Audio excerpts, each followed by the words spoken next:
YouTube, back at it again. 2014 ChevySS project. I'll show you where I'm at with it now.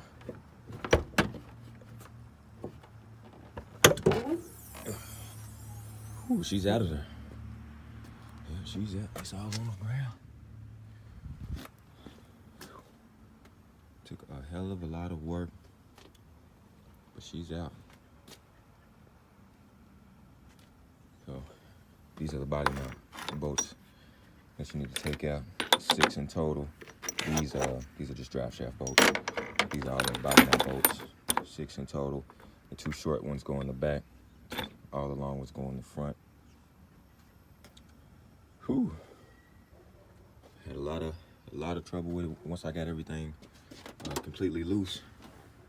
I had trouble with clearing this bottom little lip here, but got it all on the ground now. So I'm gonna pull it out the front. Go ahead and disconnect the engine from the trans and mount the new engine in its place. It's looking it's looking pretty bad under there right now, but give me a little while now. I'll have it back where it needs to be.